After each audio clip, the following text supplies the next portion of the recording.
why did DNSSEC appeal to Salesforce? Yeah, thanks for the question. I have the same feeling. I heard mixed reactions when I talked to different people about DNSSEC. And so there are multiple reasons why an enterprise and why Salesforce wanted to deploy DNSSEC. So DNSSEC is a requirement of US FedRAMP compliance. So basically, FedRAMP is a federal program that ensures the proper level of information security is in place when US government agencies access the cloud services and the cloud products.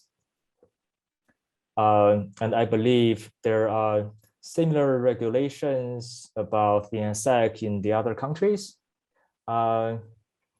And also, as you mentioned, ICANN also advised the DNSSEC. So I should use DNSSEC. And another big reason is DNSSEC provides a secure DNS service. It prevents different types of attacks like cache poisoning, spoofing,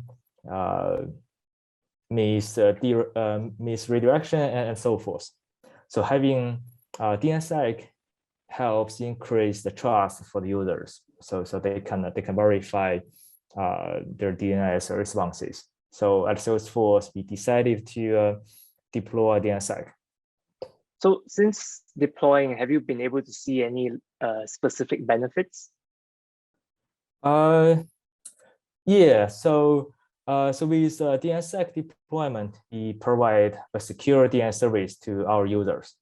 So these users can verify the DNS responses. They can see whether the responses are authenticated.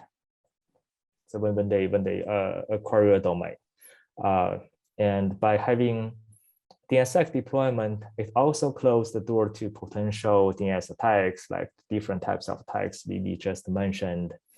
And an indirect benefit we got from DNSSEC deployment is the improved update propagation delay, as I mentioned earlier.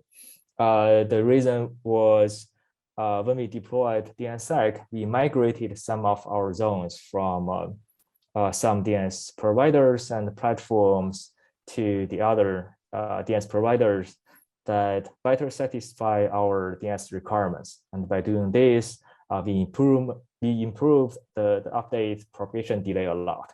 So that means our changes can be visible to the users much faster globally, which is That's nice. Very interesting, because we sometimes think of deploying a technology or a solution. We tend to think of whether there is demand from customers per se. But on the other hand, when you deploy, the benefits are actually, a lot of it is also based on resourcing, like the cost. In this case, you don't have to think about deploying resources if you get another DNS attack. So if you get an attack, you might have to deploy resources to go and manage the attack. So that would be one interesting area. The other one, I think you made this point about the indirect update of the propagation delay is actually an improvement of your overall ecosystem, because you're working with other providers who also satisfy the DNSSEC requirement. So you actually are tightening and strengthening your ecosystem with other providers who have all deployed a certain level of security. So that's really very insightful.